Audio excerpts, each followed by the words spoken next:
এই ম্যাথটাতে বলছে যে convert the circuit into a single voltage source, মানে এইখানে এই সার্কিটটাতে যতগুলো সোর্স আছে এই সোর্সগুলোকে ট্রান্সফরমেশন পদ্ধতি ইউজ করে আমাদেরকে একটা সিঙ্গেল ভোল্টেজ সোর্সে কনভার্ট করতে হবে।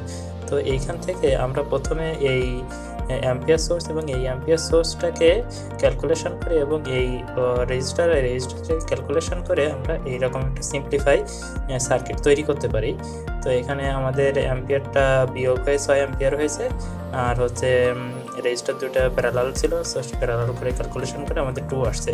তো এইখান থেকে যদি আমরা একটা ভোল্টেজ এই অ্যাম্পিয়ার থেকে ভোল্টেজ ট্রান্সফরমেশনে করি তখন আমাদের সার্কিটটা এরকম আসবে। উপরেরটা এই যে যেরকম আছে ওরকম থাকবে, 18 ভোল্ট থেকে যাবে, 6 রেজিস্টার থেকে যাবে, এখানে 2 থেকে যাবে এবং হচ্ছে ভি ইকুয়াল আইআর যে সূত্র ওই অনুযায়ী এখানে এই যে 6 অ্যাম্পিয়ার এবং এই যে 2 ওহম এটা গুণ হয়ে যে 12 ভোল্ট হবে, আর নিচেরটা যা আছে ওইভাবে থেকে যাবে।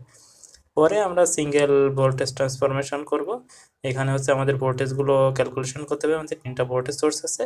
তো এটা আছে যে আমাদের উল্টা সাইডে, মানে এই দুটার প্লাস সাইন আছে উপরে, এটারও উপরে, আর এইটার আছে প্লাস সাইনটা নিচে। তাহলে এই দুইটা থেকে এটা মাইনাস যাবে, যে ক্যালকুলেশন করলে এটা হবে। আর রেজিস্টার 3টা যেহেতু সিরিজে আছে, সো সিরিজে ক্যালকুলেশন করলে এটা হবে। সো এটাই আমাদের ফাইনাল অ্যান্সার।